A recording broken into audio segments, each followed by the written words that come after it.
What is it exactly about platforms really annoying their sellers by messing about with postage? I mean, this time it's Vinted's turn. Let's roll the intro and let's talk about it in a minute. Hey, I'm Car Boot Chris. I'm a full-time UK online reseller. I operate mainly on eBay and also Whatnot, but also some other platforms as well. I'm going to bring you regular podcasts all about reselling, hopefully to keep you company, to entertain, or maybe to educate. Who knows? Welcome to the Everything Reselling podcast.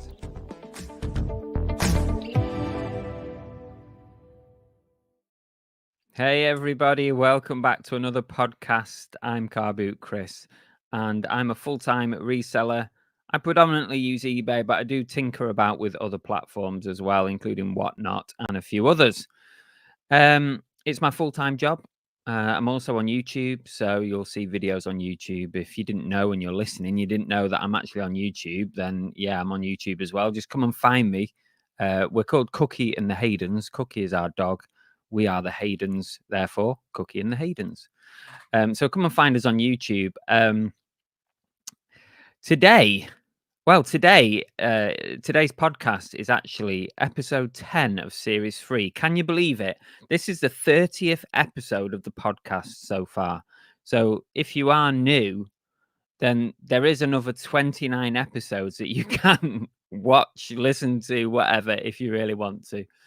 But welcome to everybody who's currently popping in on the YouTube live. I do appreciate you stopping by this afternoon and maybe having a listen or getting a bit interactive with me about this topic of Vinted and what a cock up they've made this week. Yeah, we'll talk about that. So let's just get straight into that, shall we? Because that's what we're here for. And if you want to talk about anything else, we can do as well. We'll pick it up as we go along. Right. For those people that sell on Vinted, normally you can choose which postage options you want to allow buyers to choose. So you can choose InPost, Royal Mail, Every, DPD, Yodel. I think that pretty much covers it. So you can toggle those on and off at your leisure. Like if you've not got an InPost place near you, you can turn it off. If you don't like using Yodel, you can turn that off. If you're not keen on the Royal Mail option because it doesn't give you an automatic printed label, then you don't have to use Royal Mail. So you can mess about with your postage options, and it's a good idea because you've got to do what's right for your business, not your business, because you're not a business seller on Vinted. You've got to do what's right for you as a seller on Vinted. Yeah, what's convenient for you. So that's how it works for those who don't know. Now, this week, I think it was Monday, this week, Vinted decided that they were going to take the ability to choose your own postage options away from sellers. Now, this didn't apply to every seller by the looks of it, but I believe it applied to the majority of sellers on Vinted UK. And all of a sudden, buyers were able to select which postage option they wanted from all the options, no matter whether the seller was able to use that postage option or not. And the all I can say is there was a major meltdown across the internet this week. Now, if you go in some of the, if any of you are in any of the Vinted Facebook groups, if you're on Instagram, if you're on YouTube, you will have seen probably some kind of meltdown by people who sell on Vinted. And to be honest with you, rightly so. Vinted made a major cock up with this change. And it really peeved off probably almost every seller on the platform. What I can tell from what happened. And different people have contacted Vinted in different ways to try and find out what the heck is going on. Now, before I carry on, it's been fixed, by the way. I believe it's been fixed. Yesterday or last night, it was fixed. So it should be okay for you now. But what I can tell from some of the screenshots I've seen with conversations with Vinted is it looks like Vinted did a test to see what would happen. I could have told them what would happen. To see what would happen if they suddenly turned on all postage options for all sellers. It doesn't take a rocket scientist to kind of have a guess at what was going to happen. People were going to have a meltdown and people were going to leave the platform. The number of posts that I saw on Facebook of people saying, that's it, I quit. I'm going to take all my items off Vinted. I'm going to go on eBay. I'm going to go on Depop, whatever, and sell my stuff. The number of people that said they were quitting based on this was mental. So anyway, this went on for like 4 or 5 days. And I believe yesterday they rectified it. And all of a sudden, everyone's postage options were back. And I saw a screenshot of a conversation with Vinted. And they said that they were doing a test and they'd listened to feedback, basically everyone kicking off. They'd listened to that and changed it back. So, you know what, though? It's a refreshing change that it's not eBay and it's not Whatnot really peeving off all their sellers. Because remember when Whatnot recently changed their postage options from Every to Royal Mail? Oh, it created a major meltdown with all sellers. Everything messed up. The whole thing was cocked up on Whatnot. It's still a bit of a mess. And to be honest with you, I don't think Whatnot are going to change it back based on feedback, because I expect that Whatnot are actually making a few pennies out of every single purchase of a Royal Mail label. Whereas, I don't know, maybe before that, they weren't making enough money from every labels. But at least it's not eBay this time. And at least you might say it's a positive that Vinted actually reverted back to their previous state. So they reverted back to having all the options available. However, I would say this. If you're looking at your Vinted account, if you go to the postage page where you have all the little toggles, the buttons where you can turn on and off your postage, it does say at the bottom of that page that some sellers might not have these options, that some sellers will not have the choice to change postage. So it seems like they've put a little disclaimer on there at the bottom that they're not bringing it back for everybody, which also brings me on to my next thought. And I will come back to the chat on YouTube in just a second. I need to offload this to you guys first so that I've said my bit, and then we'll go to you. It brings me on to my next thought, that I wonder if this is the lack of postage options, if this is something that is going to be a part of Vinted Pro. So if you want to, for example, if you want to join Vinted as a professional seller, which is apparently coming at some point, although they've been touting it for months and months and months, then perhaps as a professional seller, you might see that you have to accept all and every postage option.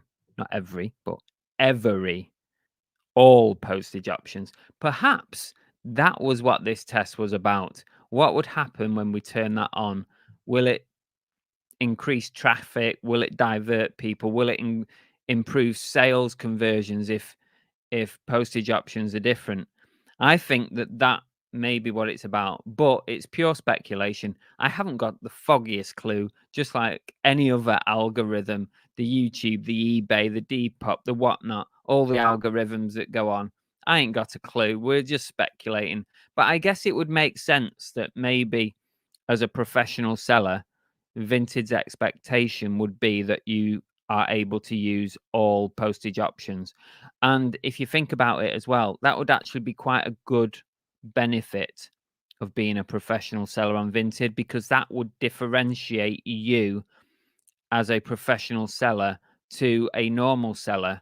And also it would give it would give buyers more options for their postage. So, because generally, I think InPost is one of the cheapest that you can choose. I don't like to use InPost at all on any platform, but that seems to be one of the cheapest options you can use.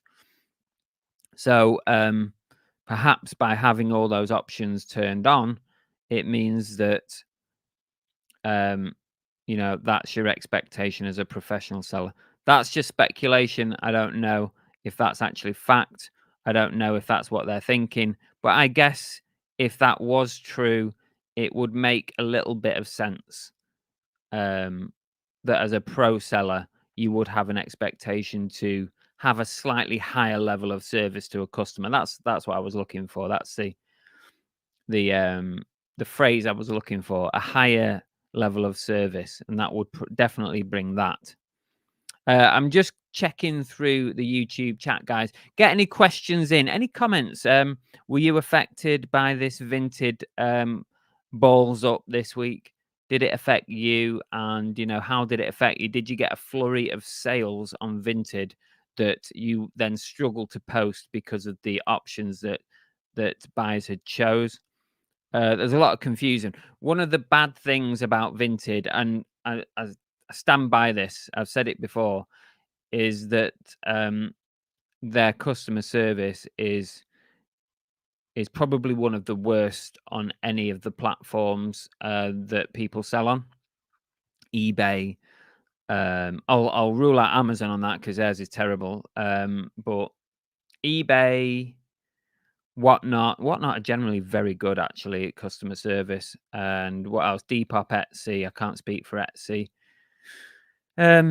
Their customer service is terrible. Very, very hard to contact anyone at Vinted. And if you go onto not live chat, because there's nothing live about it, but if you go onto a chat help thing with Vinted, it's days before you get replies, and then you have to reply, and then it's more days before you get a response to that part of your question. It can take weeks to get anything done or questions answered.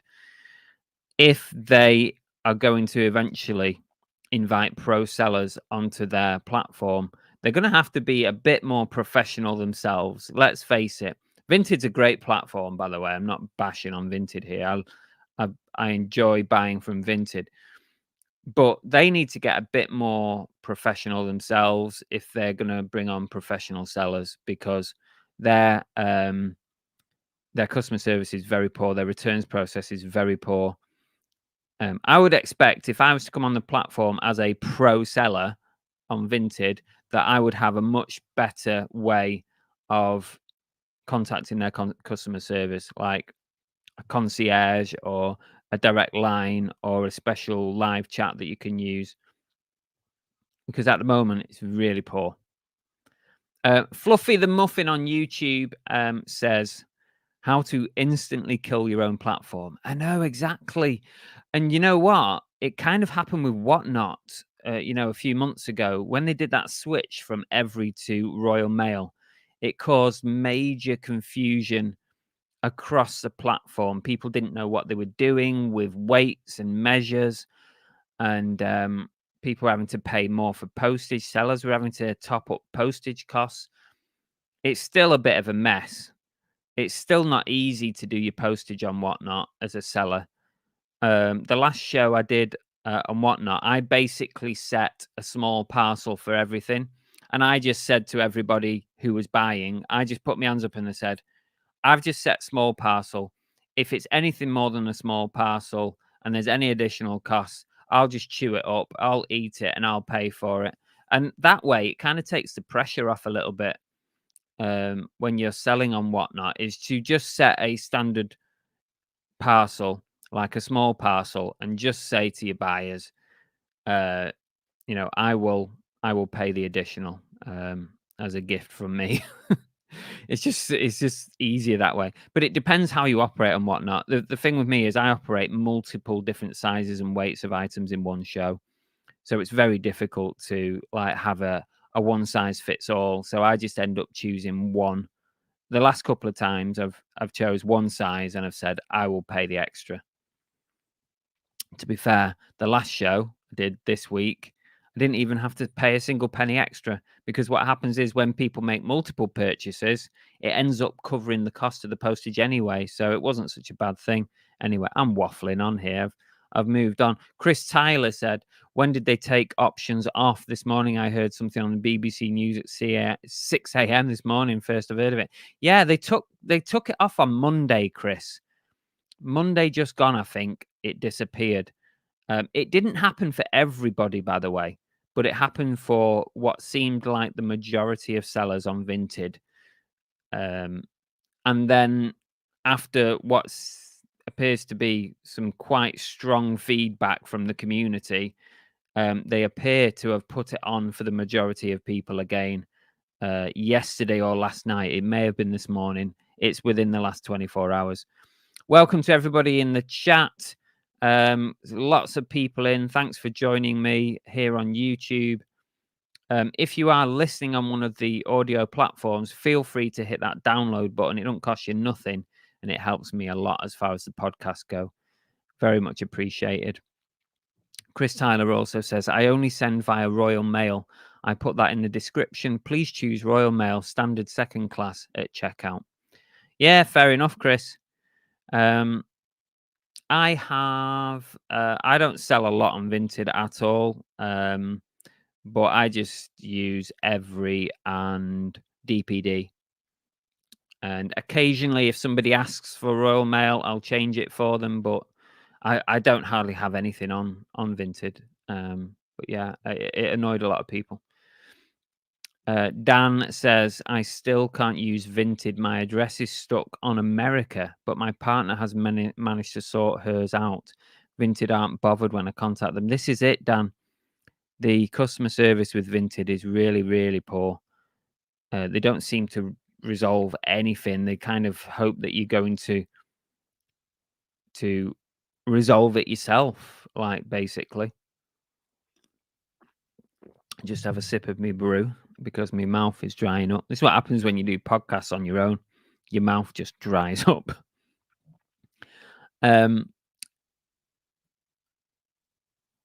Chop Chop Busy on YouTube says, I am under investigation on Vinted. Oh, Chop Chop.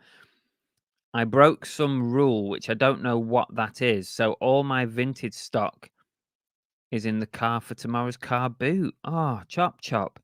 You still don't know what the rule is that you broke, and that's mad, isn't it?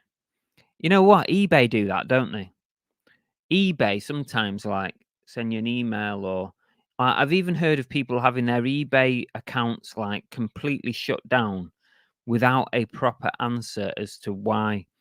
And that's the worst thing ever, isn't it? Because if you've done something wrong, just tell me what I've done wrong. Even if I can't fix it, or even if I can't get back on the platform, for my own peace of mind, at least let me know what I've done wrong. You know, it's mad, isn't it? Dan says, common sense isn't very common. That is so true. It is. It's very true. And it's true of a lot of the platforms as well, isn't it? eBay are prime for that. Sometimes they seem to be able to apply common sense, and sometimes they definitely don't.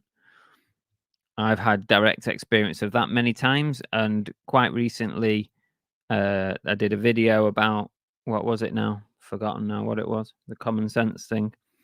Anyway, common sense did prevail in the end, but it took me 3 goes to get there. Hi, Nick and Andrea. Welcome to the chat. It seems that UK postage options are too complicated for US companies to wrap their heads around. Yeah, you could be right there, Nick, especially with the whatnot thing. I think they thought, well, I think that whatnot I don't think they actually thought it through at all when they decided to change from Every to Royal Mail, because it's so much more complicated when you're selling live and you're selling multiple different items of sizes and weights. And sometimes you're not listing those in advance, which most people don't list them in advance. You just have a blanket listing with 100 items, and every single one has to have the same postage option on it. But what Whatnot failed to realize was that sellers were doing that, and that Royal Mail has two requirements, and that's size and weight. And that meant that it was a massive balls up for a lot of sellers, including myself. Made it extremely difficult to manage your postage options when you are selling multiple items of different sizes and weights. Whereas prior to that, they were using Every predominantly and a little bit of DPD, both of which were fine because you could go up to pretty much any size that you were going to sell something on Whatnot. You know, this sort of size you could sell with Every and DPD. And it would only matter about weight. Weight was the only important factor. The minute you put the double whammy on it, and maybe that is a US thing. Maybe that they thought they looked at the U because obviously they're a US company, so maybe they looked at how it works in the US and tried to replicate it here. Either that, or they saw the dollar signs or the pound signs and thought they can make a bit more money out of Royal Mail. Because I've absolutely got no doubt whatsoever that Whatnot are, and most platforms will as well, I'm not criticizing them, but they're making money on every time a person pays for postage. Like if it's $3.59 to the customer, Whatnot probably only paying £3, you know, and they're making 50-60p extra. I don't know if that's the right number or not, but I'm pretty sure, because Whatnot will be buying massive bulks of labels. They're going to get a cheaper bulk rate and going to get extra income from that on top of their seller fees. So yeah, they're bound to. Maybe Every didn't give them as much wiggle room on the fee price. That's my theory. That's what I think happened with Whatnot anyway.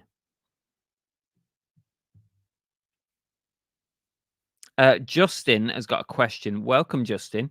Is there a maximum number of items that I should put up for sale on Vinted, e.g. 10 to 20 instead of 50 to 60? Are you referring to this question, Justin, because you're a business and you're a bit worried about like listing loads of stuff on Vinted? That's my assumption reading that, because you essentially can list. People have thousands of listings on Vinted, by the way. They're definitely not personal sellers, but people do have thousands of, and definitely hundreds. There's lots of people with hundreds of listings. But if you're wanting to kind of like stay under the radar on Vinted, I would certainly say don't list loads at a time. You know, less than 10. I wouldn't list more than 10. But I'm not an expert on it because I barely list anything. I've got very little compared to my eBay store on Vinted. I just test the water with a few little things and products. But if that's the angle that you're talking about, Justin, then I would say sort of just don't list too much on there, and don't list too much in one go in any one sitting. Nick and Andrea says, I was stung with loads of extra postage payments our first show after they messed up the postage. Very irritating. Yeah, I know a lot of people were, Nick. And the first show that I did on Whatnot after they changed the postage, I kind of overestimated the postage size, which also goes against you because then your customers perhaps paying a little bit more than what they were expecting for the postage. But now, this last show that I did, like I mentioned earlier, the last show on Whatnot this week, I was selling things of all different sizes and weights and stuff. And I was doing bundles, and you know how big a bundle of stuff can be. I was just selecting a small parcel, and I just said to everybody, I'll pay the extra. Thankfully, I only used 3 changes out of the 5 that you get allowed for every show. And I never actually had to pay for any extra for any buyer. And that was lucky, really. I was fully expecting to have to uplift the payments on some of the postage. But what happened was, because people bought multiple items, eventually the postage amounts came up to equal what it actually weighed and the size. So I was all right in the end, which was fine. But I could imagine in a future show I will have some, like, if somebody bought something really big and that was the only one item that they bought, I would definitely have to uplift the payment on it. But it only happened 3 times, and with Whatnot you get 5 changes that don't cost you anything, which is handy. Dan on YouTube says, did you read the Sun article? I don't really read any papers, Dan. Where a lady claims to earn 3,000 in 2 hours on Vinted. Ooh, that's a lot.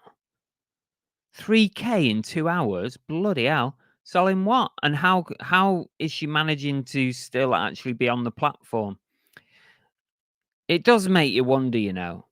If there's a seller who's making a load of money for Vinted, like a ton of money, and there will be some, like potentially this lady, are they really going to kick them off the platform? Are they really going to kick them off for being potentially a business seller?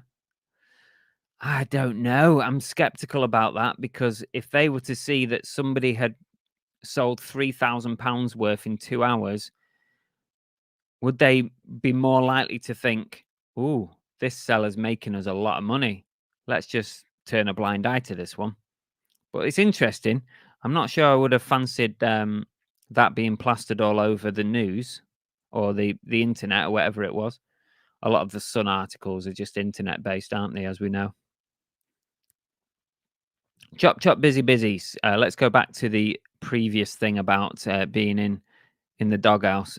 Says, I was listing blouses of various sizes, and as a male, maybe the Vinted bot rang an alarm bell.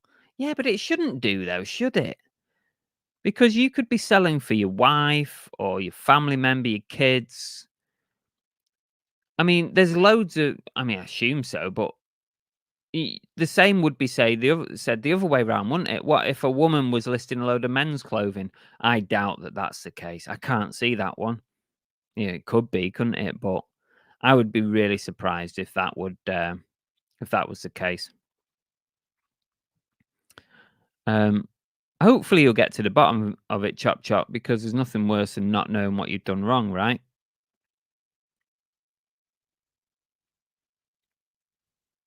Chris Tyler says, Dan, the Sun probably heard it on Chris's podcast. Yeah, probably.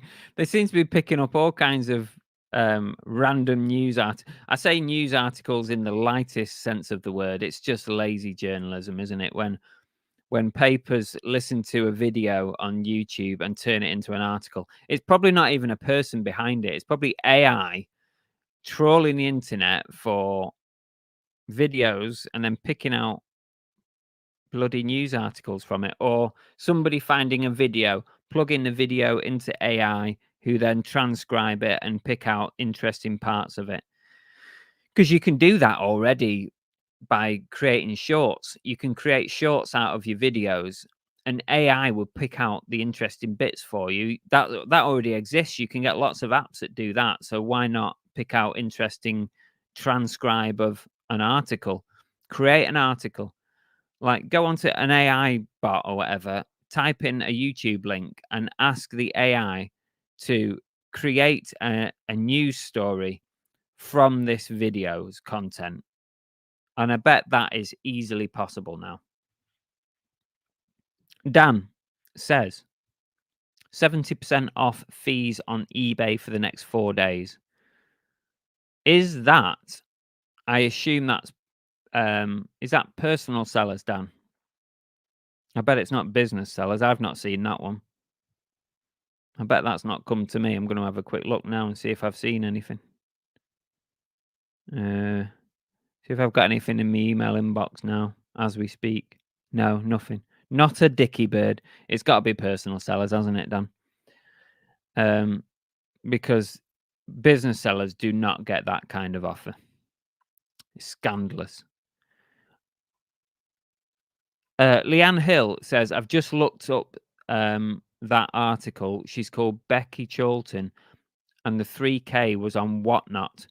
She has a stall at a market in Liverpool as well. Oh, okay. 3K on Whatnot. So Whatnot, not Vinted. Did I read that wrong, by the way? Let me just go back. Oh, no, Dan did say Vinted. So it looks like it was actually Whatnot. That doesn't surprise me so much, Leanne. I think you can do something like that if you are super fast on Whatnot and you've got quality items. I guess the question is, how much could Becky Cholton have made if she'd have spent the time to list the items that she sold for 3K in 2 hours on eBay? I expect she probably could have got about 20 grand for all that stuff. But then it's finding the time to list it all. And also the other question I've got for Becky Cholton, if you're watching, Becky Cholton, send me a message. The other question I've got for Becky is, what's the cost of goods on that 3K? What's your profit margin after you've sold all that stuff, after you've paid your Whatnot fees? Well, do you feel like it was worth it? It's a genuine question. If the profit margin, if you've made 2 grand in 2 hours, that's £1 an hour. If that's your profit margin after cost of goods and fees, it's not bad, is it? For a quick turnaround. I can't see it though. I would imagine she had some proper quality items, like good brands and stuff for that. Let's get down the YouTube chat and see where we're up to. Scooby Woo. Scooby Woo on YouTube. That's the first time I've seen Scooby Woo. What a good name that is. I love that. Yeah, it's personal. It happens every 2 weeks. Every 2 weeks on a personal account, you get 70% off. Wow. It's so frustrating. It's great if you're a personal seller, but us business sellers, we get nothing from eBay. Come on, guys. Give us something back. Give us something to work with. Give us some incentives. Leanne says she also earns a lot on social media channels as well. Oh, okay. Dan says, sorry, I meant Whatnot. Oh, okay. Fair enough. Tommy Trades has joined us. I always miss these lives. Well, you're not missing it now. You're a bit late, but better late than never. Let me go back to Leanne Hill. She said she has a master's degree, sources from car boots and charity shops, plus can make 6K in a weekend from pop-up shops. Worth a read. Wow. That sounds impressive. Where am I going wrong here? I'm doing something wrong, aren't I? My brew's gone cold now. I must be doing something wrong. Dan says there are 2 brothers on Whatnot who put 3 to 5 seconds on their items. They usually sell over 200 items each show. Drawback with that is they aren't checking the clothes. Yeah, I can believe that. Are they just pulling them out of like bales and stuff, Dan, I assume? Any more on the Vinted issue? I'm happy to talk about anything to do with reselling on these podcasts. So we're already drifting away. But at least we covered the Vinted thing. But if anyone's got any more questions or if they were affected by the Vinted problem, let me know in the chat. We'll bring it up. You can certainly sell a lot on Whatnot in a short space of time, Dan, if you're willing to take the massively reduced profit margins. If you're willing to exchange that for the fast turnaround, it's a bit of a toss-up, isn't it? It's something that you have to decide for your own business whether you want to do it or not. Tommy Trades, I have still not listed on Vinted ever. Was just about to start, but all this sounds like a headache. I think it's been fixed now, Tommy. I think for the majority of sellers, it's back to how it was pre-cock-up.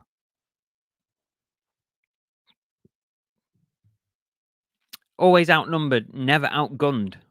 That's the name of a user, if you are listening. I'm reading out a username. It's a cracking name. They should at least give us business sellers something. Say 20% off fees for a limited time would be great. They just don't, though, do they? Because I think they just think they don't have to. We're all businesses. We rely on our eBays for our living, and therefore we're not about to just not list. So I guess they realize that we are going to list no matter what. So why bother giving them incentives to list? I think that's probably how they think about it. Whereas with personal sellers, these are people who are more flexible with their listing. So these are people who you might have to convince to list. These are people who maybe have other options to list, Vinted and other places. So they need to try and drag them into eBay. So yeah, I think that's why we don't see many offers for business sellers, because they probably feel like we don't have to give offers out. Oh, Claire said, I think it's Becky's Bazaar. Oh, I've seen Becky's Bazaar before. Yeah, I know Becky's Bazaar.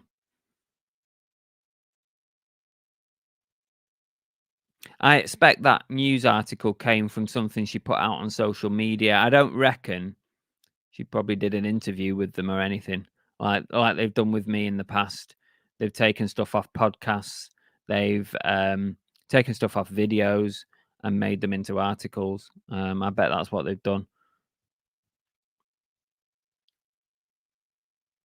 Phil Higginson says, private seller deal suits me as a business seller, as I source from eBay for my niche. I buy up all the private sellers' cheap shizzle and relist it for a profit. That's one way to look at it. That's a good way to look at it, Phil. Yeah. I think we all do a little bit of buying on eBay as well. Bit of buying on eBay, flipping back on eBay, or flipping onto other platforms, or keeping for yourself, of course. Actually, if any of you watched Monday night's show where we had Eric on, who's 10 years old, it was funny, really, because we were talking about eBay and stuff.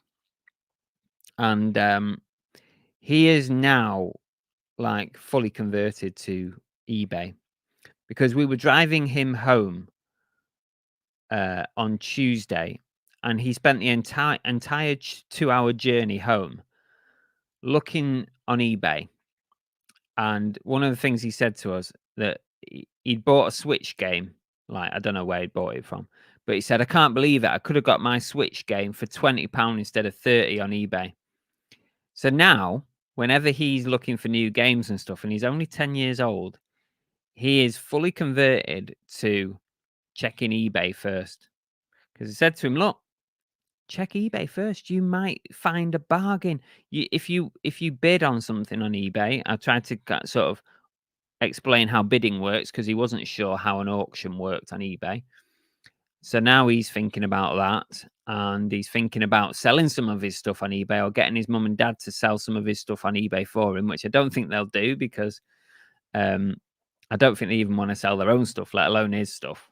But yeah, I think he would be keen to sell some of his stuff on eBay. So there's a new eBay convert. He was browsing. I taught him how to look at completeds and solds, because he was like, "Oh, this figure that I've got, this Doctor Who figure, it's worth £20 on eBay." And I said, "Well, have you checked the solds though, Eric? Have you checked the solds? Because just because it's listed for £20 doesn't mean that it's worth it." So I brought him into the whole world of completed and sold. So now he understands how to search a listing, how to see how much something is worth sold. And yeah, he's fully converted onto eBay. So that's great, bringing the new generation onto eBay and doing my bit. Welcome to everybody else in the YouTube chat. Dan says, I watched a few videos recently of your poor eBay sales. Yeah, it's picked up, Dan, thankfully. Touch wood. It's picked up. I've had a good couple of weeks on eBay. Definitely a good couple of weeks. Yeah, she's got a lot of followers, Leanne. Becky's Bazaar, 12,000 followers on there, she says. Yeah, sounds about right.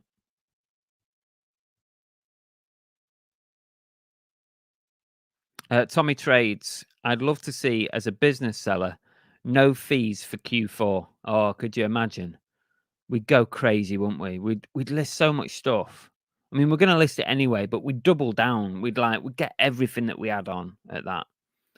And during that time, all independent sellers have to pay 12p insertion on every listing. Let's turn the tables. They'd never do that, Tommy, but it'd be interesting. I'd love for them to give us some real offers over the Christmas period. Claire says Becky's an amazing seller on Whatnot. Often has 1,000 bookmarks. Wow, that's awesome. That 1,000. I think the most I've had is about 110, something like that. That's the most. But I've scaled my Whatnot down now. My plan now is once a month on Whatnot. I don't want to rely too much on Whatnot. I want Whatnot to just be a little extra source of income, because I'm not convinced they're going to survive either. I'm really not. And it'll be sad for those people like Becky, who is doing really well on there.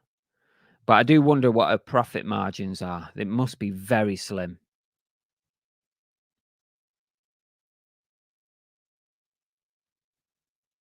Tea Cakes says, just a point of puzzlement. Why is it called Vinted when you're not allowed to sell wine, let alone vinted wine? It's a good question, Tea Cakes. I don't even know why it's called Vinted in any way. I haven't got a clue. I don't even know what that means. Isn't there another selling platform that sounds a bit like Vinted? I can't think of it now. Matt sells stuff. Welcome to Matt. And thank you as well, Matt, for being a member for 24 months. 2 whole years, Matt. Thank you so much for your support. I hope you've enjoyed being part of the group. Dipped my toe into Vinted yesterday. So many fake sellers. Oh, Matt, tell me about it. Especially football shirts. It's rammed full of fakes. I've said this before, and I often look for like Man City stuff because I'm a City fan. I have like saved searches for Man City, and it's just rammed full of fake shirts, and that goes for every single big team. You know, all the Premier League teams, they're all on there, all fakes. Anything between £20 and £30 for a new season's shirt is going to be fake. It's not genuine. Yeah, you just got to be careful. I'm thinking about doing a little experiment on Vinted, actually. Let me know what you think in the chat. I'm thinking about this just for content only, like for a test only. I'm probably going to be getting one of the new City shirts in the next week or so, from the official, like either from Puma or from the City store. And I was thinking about then ordering or finding a fake one on Vinted, and getting that delivered and then doing a comparison of the two just to see what the actual difference is. Because you can pick up a fake new season shirt for like probably about £25. And then like doing a video to compare the two, and also to raise awareness that there's so many fakes on Vinted, not to encourage people to buy fakes. I don't want to do that. That's the bit that I want to be careful of. I don't want to encourage people to go on there to buy fakes, because there's nothing worse. But just as an educational thing, what do you reckon? Is it worth doing? It'll obviously cost me the price of a fake shirt. But I suppose I could give it away, give it to somebody like who watches, because I won't need 2 of the same shirt. Anyway, that's just a thought for a bit of content. I know I've seen people do it before where they've bought shirts from like AliExpress or DHgate or something, and then like showing them on videos and stuff. But Yeah, I just want to do it in the right way because I don't want to encourage people. Anyway, that's just an idea for content. Let me know if you think that it's worth doing. I don't mind doing it. Something different. Phil Higginson says, all I want for Q4 is increased delivery expectations. Saves a lot of hassle. Yeah, good point, Phil. Yeah. Tommy Trades says, I think I'm unfortunately going the same way, Chris. I can't justify time and energy. We'll keep going for now as I'm having fun with my partner while doing shows, but I'm not going to buy any more stock. Oh, Tommy, that's a turnaround for you, because about a week or two ago, I think you were saying that you were still happy with Whatnot. You're still happy doing the shows and stuff. I think there does come a bit of a turning point with Whatnot where if you find your sales are starting to hit the £1 and £2 and £3 mark too often, then you do have to question your time and effort. Because it's great turning over loads in like a 3-hour period or whatever, 2 hours. But it actually takes a lot of time and effort before and a lot of time and effort after. And if you're already buying something that costs you £1, £2, £3 and it's only going for a similar amount or only a small profit, it's really not worth it.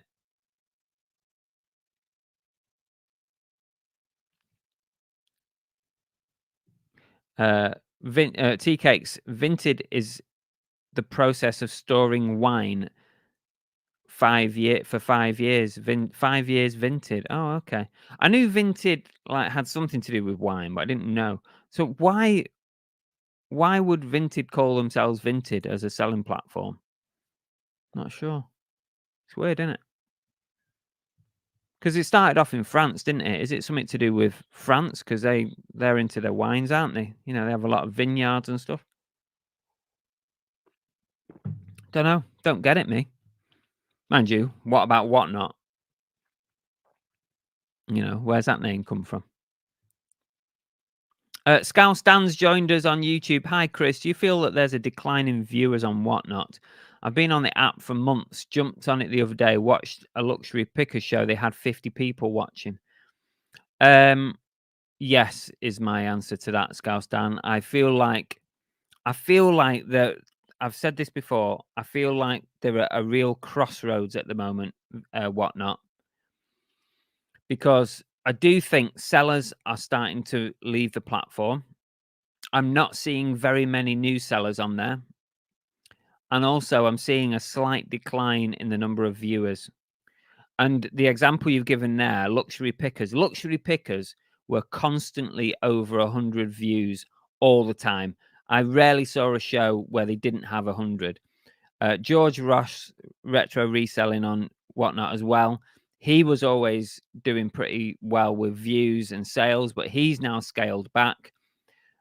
So we're seeing that some of the bigger sellers are definitely not getting as much exposure, as many viewers. I can't say about sales because I don't know the answer to that, but I definitely seen a decline. I think we're at a crossroads with Whatnot right now.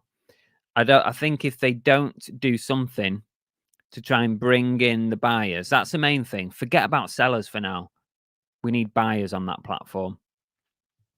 If they don't do something, if they don't get some ads out, primetime TV on a Saturday night takeaway, Ant and Deck, they need adverts in there, in between the show. It'd be great if they could get some mentions on the show, like when they do win the ads. Oh, Whatnot or something. If they could sponsor a big show, that's prime time, they need to do something and fast because I think they're at a real crossroads right now. They've lasted longer than Poshmark. I mean, Poshmark went a year, didn't they? Whatnot are now approaching. Well, Whatnot are approaching 2 years in the UK now. I think they started around October, not last October, the October before. So when we get to October time this year, that'll be 2 years or pretty much for Whatnot. So they have lasted longer than Poshmark, but they are still very much reliant on sellers promoting their shows, sellers promoting the platform, and they are reliant upon social media advertising, which only really gets you so far.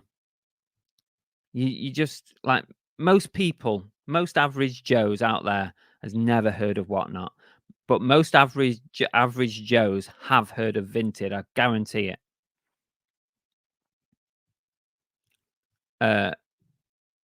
Leanne says, from Google, Vinted is owned by a Lithuanian company, and the word Vinted translates to vintage in English. Well, that makes perfect sense. Thank you, Leanne. Thank you for updating us on that.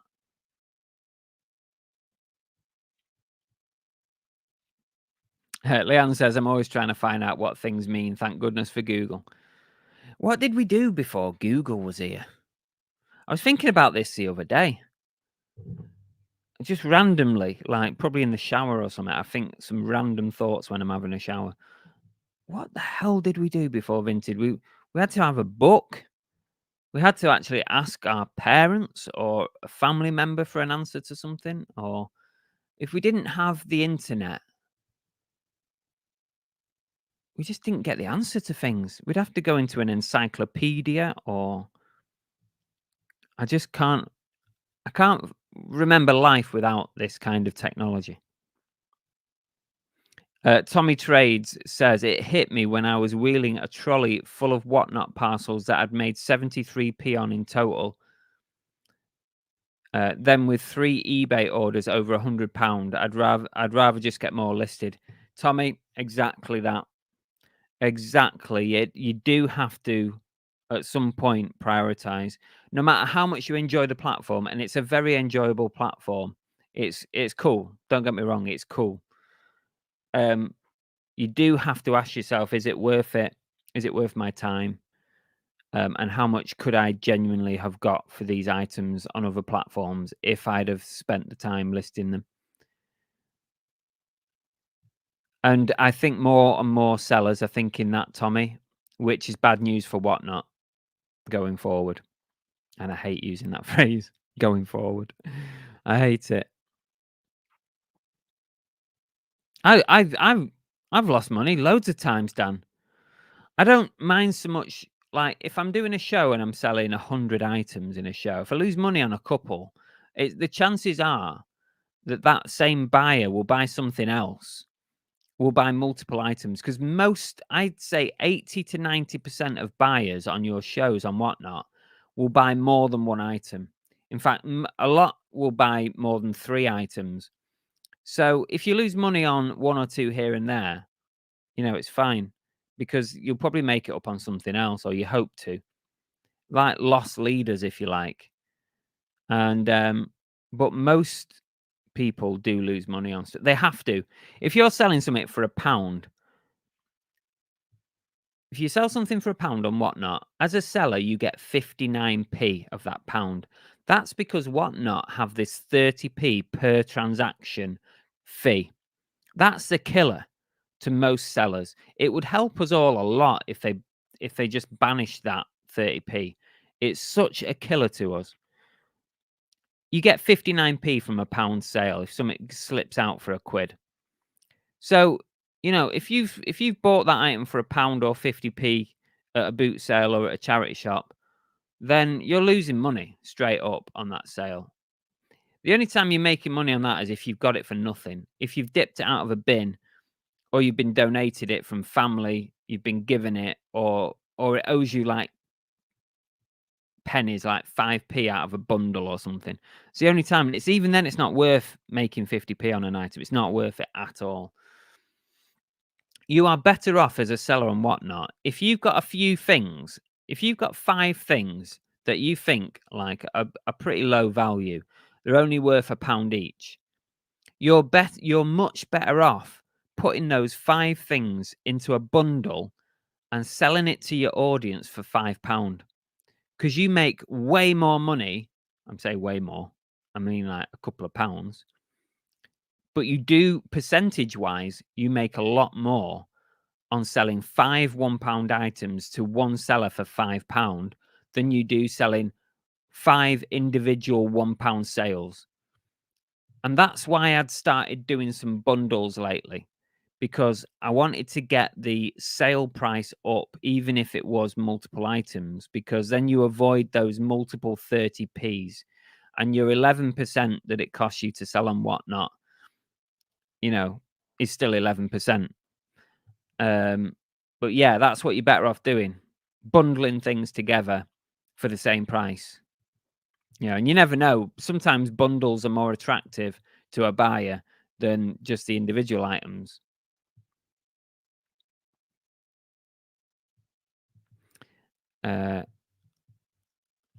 Disc traders. Vinted's only going to last for 5 years. Yeah, that's it, isn't it? Philip says, aren't eBay due to launch a video auction feature soon? So you mean the live selling, Philip? Do you think it will fail or succeed? Yes, it's due to come, Philip. It's already being used in the US. I think it's either being tested or just being used by specific sellers.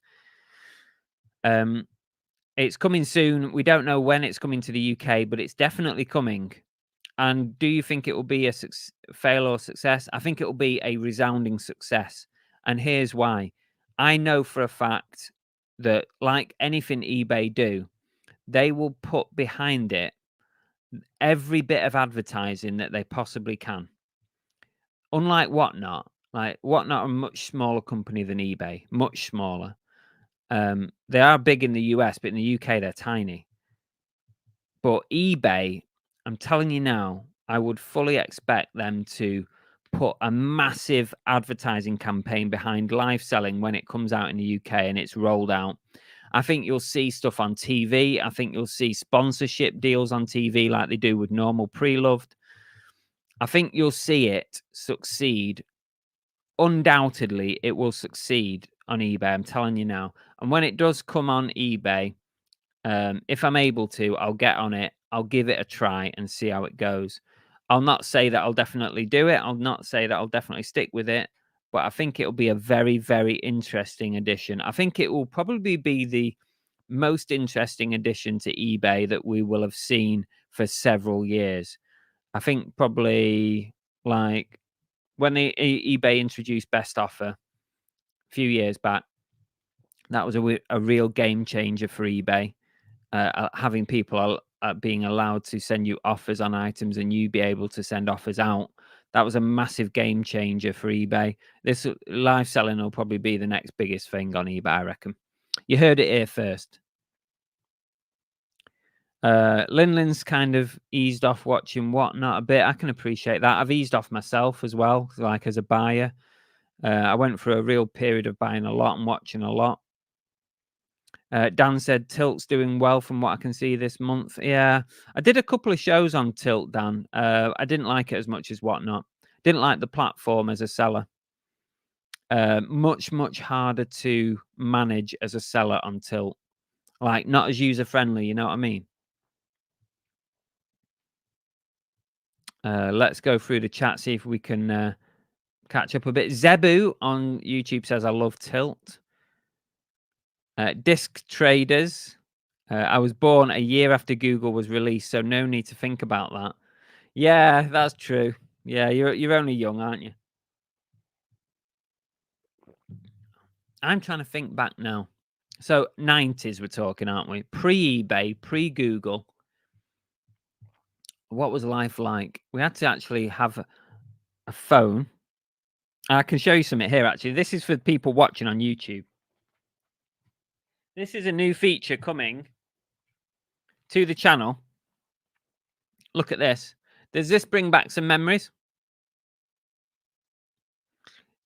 This is going to be a new feature on Cookie and the Hayden's YouTube channel. It's the Cookie and the Hayden's hotline. It's the first time I've actually said that it's happening. First time. I'll tell you a bit more about it soon. But this is a Nokia 3310. And this is the second. No, this is This is the third mobile phone that I ever had. Not the exact phone. I had to buy this off of Fleabay, but it's an exact replica of the third phone that I had. The first phone I had was a Philips pay-as-you-go thing. Weird little phone with like a flip bottom. And then I had a Nokia 3210. That's an amazing phone. And then I upgraded a 3210 to a 3310. And this is going to be a feature on the channel. The Cookie and the Haydens hotline, information coming soon. We'll talk about it another day, maybe Monday night on the channel, on the live show. Chop Chop Busy says, I don't need Google. I have a wife. She knows everything. Good point. I like that one. Johnny 40 Coat says, just Google. What did people do before Google? Can I do that now? I'm on Google now, right? What did people do before Google? I wonder how many people have asked that. Google launched in 1998. So before that, people couldn't quickly Google something for an answer. You had to solve it for yourself or look it up. People looked things up in encyclopedias and books. Research for school or work was done by using physical books. There you go. That's the answer. That's what I said before, wasn't it? I was right. I did remember correctly. Encyclopedias. Bloody hell. Chris Tyler says, has anyone wanted to return anything they bought and whatnot? I've never had a return on whatnot, Chris. Never had a return. Leanne says, when I had a business selling at craft shows 30 plus odd years ago, I used to go to the reference library and look up suppliers abroad, and then I would send a fax and import things. Can't remember how I paid. Bloody hell. What a bore like that is, Leanne. Now you think how quickly you can do that now. You could do that in just a few minutes. You could have that whole process done. It's mad, isn't it? Where will life be in another 20 years from now? How different will it be? Can't see it being any faster. Dan says, I always buy a bundle on Whatnot because of the postage, but then I stop once the postage goes back up again. It depends what people are selling, though, Dan, doesn't it? If people are selling stuff that's decent enough to pay that extra postage again, it's not so bad. Phil, my niche involves a load of low-value items. You need a specific business model to attract multiple sales and research to check viability. I got it nailed now, but it can backfire sometimes. That's good to know, Phil. Yeah, you do things differently, don't you? You do your coins and stuff. So multi-listings, low value, but I would expect a lot of people buy like larger bundles or multiple items off you, which is good. Dan, the eBay share price has gone up 30% in the last 6 months. The stock market likes what they're doing. Wonder why? What are they doing differently? Is it since it's 6 months? So is that probably since the free listings for personal sellers? Probably that kind of fits in with the 6 months, doesn't it?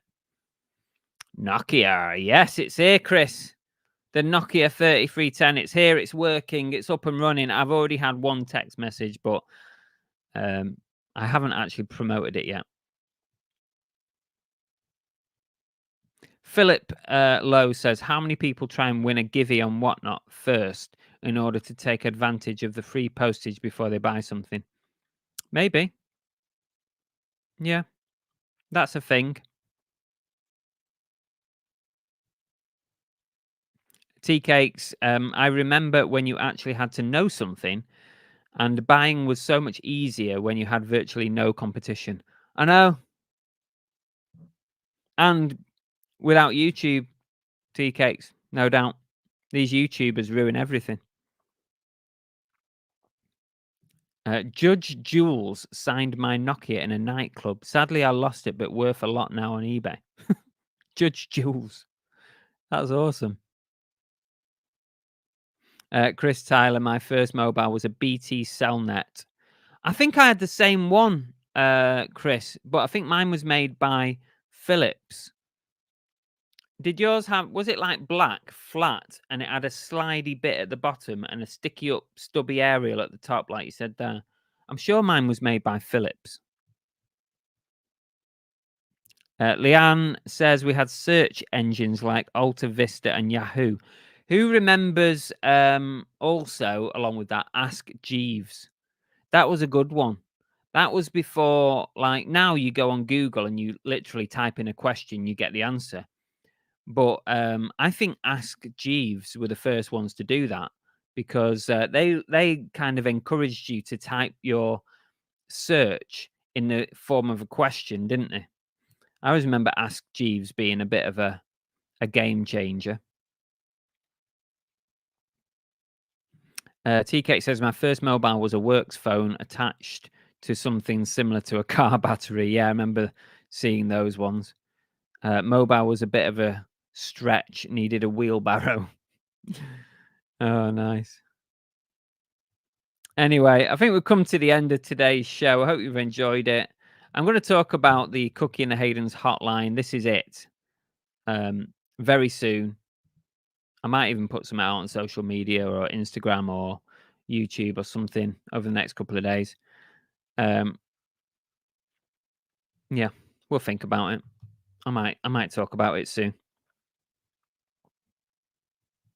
I might as well just tell you now what I'm doing. It's not a bloody rocket science secret, is it? Basically, the idea behind the Cookie and the Haydens hotline is that you can text the hotline with a question, a comment, or anything for the channel or me or as reselling, and I will feature your text, or you can voicemail it as well. You can leave a voicemail, and I will feature it on a future video. So when I'm making videos, I'll be able to bring up the hotline and I'll read out some text messages. Like I've got one on here from the first person to send me a text, and I'll read it out and we'll answer the questions or deal with the comments during a video. Or we might even do it on live shows as well. We might allow people to text in when we're on a live show. Not that they can't anyway, they can do it on the chat, but it's just a bit of something different, because I get bored of doing the same thing day in, day out. The same kind of videos. I like to just change it up. And we've got Chris Tyler to thank for this idea, who saw another YouTuber called The Lamb, who I also like to follow, who does some really cool stuff on his channel. He was doing voicemails live on a live show.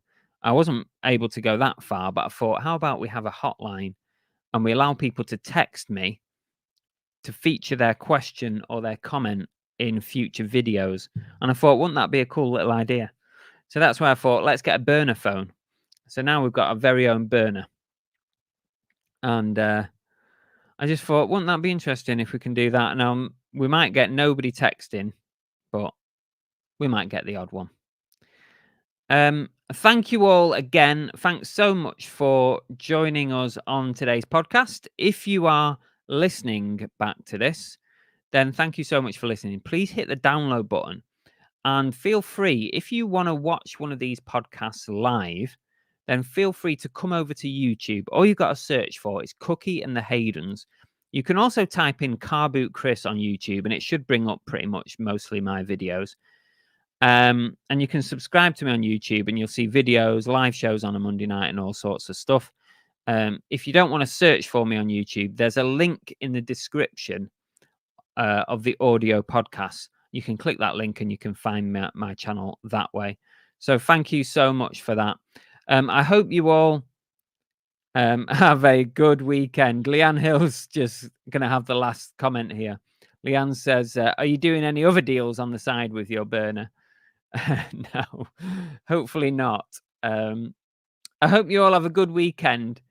Happy hunting at the car boot sales, and happy sales if you're on eBay, Vinted, or Depop, or whatever platform you're on. I really do hope that you have some good sales this weekend, and maybe we'll see you on the next podcast. That's the end for Series 3, and we'll be back before you even know that we're gone. Take care. That's it for today's episode of the Everything Reselling podcast. I hope you've enjoyed it. Don't forget to like, to follow, or to subscribe wherever you're watching or listening to this podcast. And we'll see you on the next episode.